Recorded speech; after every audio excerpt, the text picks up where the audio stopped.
Unified 911, anong matutulong namin sa'yo? Anya ti maitulong mi ken kahapon. Anong may tatabang ko sa Unsay imo? akong ikatabang nimo? Ngini makadabang na misal ka no. Sa anumang wika o dialekto, may tulong na darating sa iyo.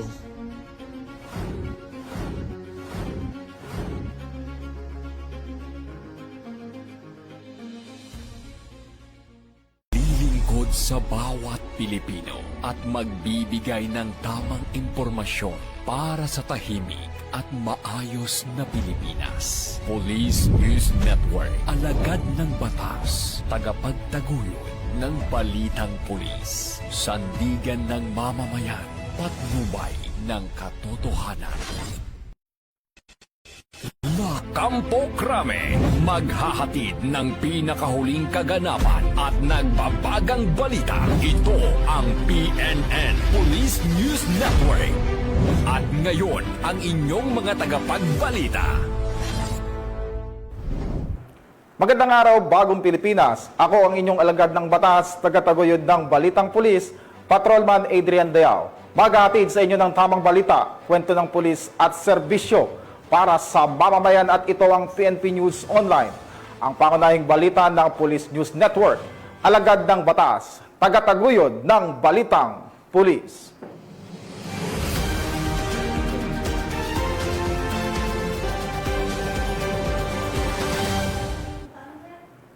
At sa ating unang balita, pinangunahan ni Police Brigadier General Dindo R. Reyes, Regional Director ng Police Regional Office 1, ang closing ceremony ng Basic Internal Security Operation Course sa Camp Oscar M. Florendo, Parian City of San Fernando, La Union. Ang magandang balita mula kay Police Staff Sergeant John Del Supremo. Pinangunahan ni Police Brigadier General Dindo R. Reyes, Regional Director ng Police Regional Office 1, ang closing ceremony ng Basic Internal Security Operation Course bilang presiding officer ng nasabing programa. Umabot sa 87 mga kalahok mula sa Regional Mobile Force Battalion 1 at sa 4 na Police Provincial Offices ng rehiyon ang matagumpay na nakapagtapos ng naturang kurso na layuning mapataas ang kakayahan sa operasyon at kasanayan sa internal security ng mga tauhan ng Philippine National Police. Sa kanyang keynote address, pinuri ni Police Brigadier General Reyes ang mga nagtapos sa kanilang dedikasyon, pagtsatsaga at sakripisyo upang makumpleto ang mahigpit na pagsasanay. Aniya, ang mga kasanayang kanilang natutunan ay magsisilbing mahalagang sandigan sa pagpapatatag ng operational readiness ng PRO1 sa pagpapanatili ng kapayapaan at kaayusan sa buong rehiyon. Ang seremonya ay patuloy na pagsisikap ng PRO1 na makapaghubog ng mga disiplinado, may kakayahan at mission ready ng mga pulis na tunay na naglilingkod ng may karangalan, katarungan at malasakit sa bayan. Mula dito sa Ilocos Region, ako ang inyong PNN correspondent, Police Staff Sergeant John Del Supremo, alagad ng batas, tagataguyod ng Balitang Pulis. Maraming salamat sa Staff Sergeant Supremo, Women Support Network at Officers Ladies Club, Cagayan Chapter, katuwang sa pamamahagi ng relief operation sa mga nasalanta ng Bagyong Uwan sa Tuguegarao City, Cagayan. Tinutukan niya ni Patrolman Lenny Lorenzo. Dahil sa nagdaang Bagyong Uwan, kabilang ang Tuguegarao City sa mga labis na naapektuhan ng dahilan upang maraming pamilya ang mangailangan ng agarang tulong at suporta. Pinangunahan ni Miss Mary Ann Awingan, may-ari ng Pepper Lunch, Yaw Yaw at Southern Grind Bistro sa pakikipagtulungan ng Women's Support Network. Sa pangunguna naman ni Mrs. Regina Angulwan, advisor at Officers Ladies Club, Cagayan Police Provincial Office Chapter OLC, ang pamamahagi ng iba't ibang ayuda sa Barangay Balsain East, Tuguegarao City noong 13 ng Nobyembre taong kasalukuyan. Nakiisa rin sa aktibidad sina Police Captain Sheila Joy Fronda, Chief PIO, Police Captain Mary Jane Carodan, Chief FJ GAD, at ang mga barangay opisyal ng Balsain East. Nasa kabuoang 68 pamilyang benepisyaryo ang tumanggap ng bigas at grocery packs bilang agarang tulong.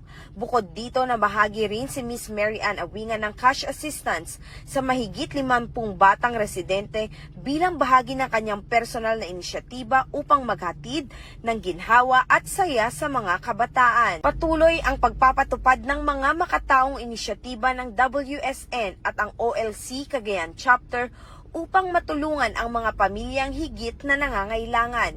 Isang patunay ng buhay na diwa ng bagong Pilipinas na nakasentro sa malasakit, pagkakaisa at bayanihan para sa komunidad. Mula dito sa Lambak ng Cagayan, ako ang inyong PNN correspondent, Patrolwoman Lainey Lorenzo, alagad ng batas, tagataguyod ng Balitang Pulis. Maraming salamat sa iyo, Patrolwoman Lorenzo. Pangulong Ferdinand Bongbong Marcos Jr., personal na bumisita sa Catanduanes at nagpaabot ng tulong at suporta sa mga nabiktima ng Bagyong Juan. Patrolwoman Vanessa Sol, ibalita mo. Bisita si Pangulong Ferdinand R. Marcos Jr. sa Catanduanes upang kumustahin ang mga residenteng matinding naapektuhan ng Super Typhoon Uwan at tiyaking tuloy-tuloy ang ibinibigay na tulong ng pamahalaan. Sa mga pinuntahan ng Pangulo ang Barangay Tubli sa bayan ng Karamoran, isa sa mga lugar na matinding sinalanta ng storm surge. Sa tala ng lokal na pamahalaan, 161 kabahayan ang tuluyang nasira habang 367 ang bahagyang napinsala. Sa Tubli Elementary School na nagsisilbing evacuation center, personal na niyang inalam ang kondisyon ng mga evacuees. Kasabay ng pagbisita na mahagi ang Department of Social Welfare and Development ng Family Food Packs at nagsagawa ng payout, 10,000 para sa mga pamilyang may totally damaged houses at 5,000 naman para sa partially damaged. Naging emosyonal naman si Punong Barangay Maria F. Palero sa pagdating ng Pangulo na nagpasalamat sa pagkakataong maiparating ng personal ang pangangailangan ng kanilang komunidad. Patuloy namang tiniyak ng Malacanang na hindi iiwan ang mga pamilyang naapektuhan ng Bagyong Uwan hanggang sila ay tuluyang makabangon. Mula dito sa Legazpi City, Albay, ako ang inyong PNN correspondent, Patrolwoman Vanessa Sol, alagad ng batas, tagataguyod ng Balitang Pulis. Maraming salamat sa iyo, Patrolwoman Sol. Halos kalahating milyong pisong halaga ng inihinalang shabu ang nakumpiska ng mga otoridad sa isang matagumpay na anti-illegal drug operation sa Cebu City. Magbabalita dyan si Patrolwoman Flora May Azares. Nasa kote ng Cebu City PNP ang halos 500,000 pisong halaga ng hinihinalang shabu mula sa isang high-value individual sa isinagawang buy-bust operation ng operatiba sa sitio Neville Hills, Barangay Busay, Cebu City, noong 12 ng Nobyembre ng taong kasalukuyan. Ayon kay Police Major Eric C. Gingoyon, Station Commander ng Police Station 4 Cebu City Police Office, bandang alas 11:06 ng gabi nang ikinasa ng mga otoridad ang buy-bust operation na nagresulta sa pagkaaresto ng HVI na suspect na si alias Paner, 35 anyos, na residente ng naturang lugar. Nasabat mula sa suspect ang 5 pakete ng hinihinalang shabu na may timbang na 65 gramo at may standard drug price na 442,000 pesos, buy-bust money at isang sling bag.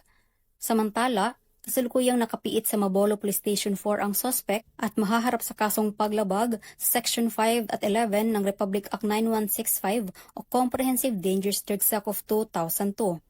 Ang matagumpay na operasyon ng mga kapulisan ay patunay lamang ng kanilang dedikasyon upang matiyak ang kaligtasan at kaayusan ng ating komunidad para sa isang bagong Pilipinas.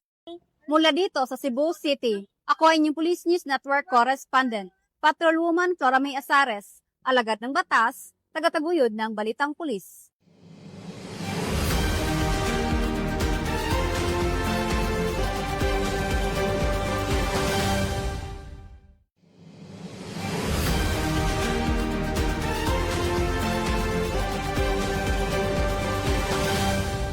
At sa ating huling balita, isang lalaki ang sugatan matapos tambangan ng hindi pa nakikilalang mga sospek sa Maguindanao del Norte.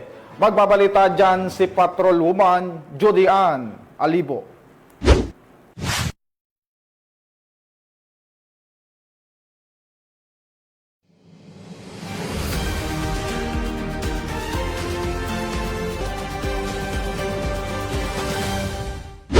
isang lalaki matapos tambangan ng hindi pa nakikilalang mga sospek sa Barangay Road, Dato Faisal, Limbo, Sultan Kudarat, Maguindanao del Norte. Nito lamang 12 ng Nobyembre taong kasalukuyan. Kinilala ng mga otoridad ang biktima na si alias Amir, 26 anyos, residente ng Rosary Heights 3, Cotabato City.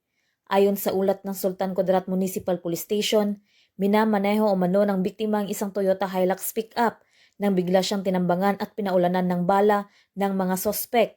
Agad namang tumakas ang mga sospek matapos isagawa ang pamamaril.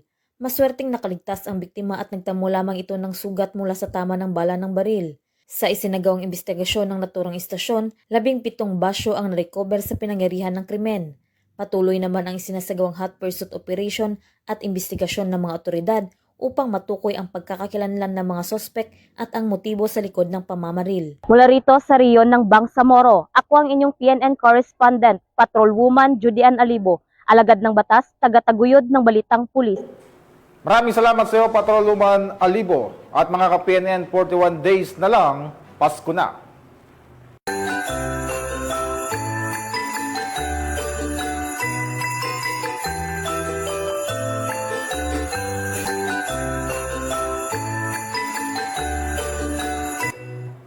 At sa ngalan ng pamunuan ng Philippine National Police sa panguna ni Acting Chief PNP Police Lieutenant General Jose Melencio Nartates Jr.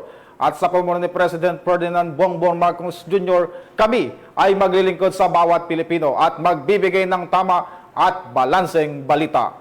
Mula rito sa tanggapan ng tagapag-ugnay ng Pambansang Pulisya, ako po ang inyong alagad ng batas, tagataguyod ng Balitang Pulis, Patrolman Adrian Dayao. Maghatid ng tamang balita, kwento ng pulis at serbisyo para sa mamamayan, at ito ang PNP News Online. At ito ang bagong PNP para sa bagong Pilipinas, serbisyong mabilis, tapat at nararamdaman.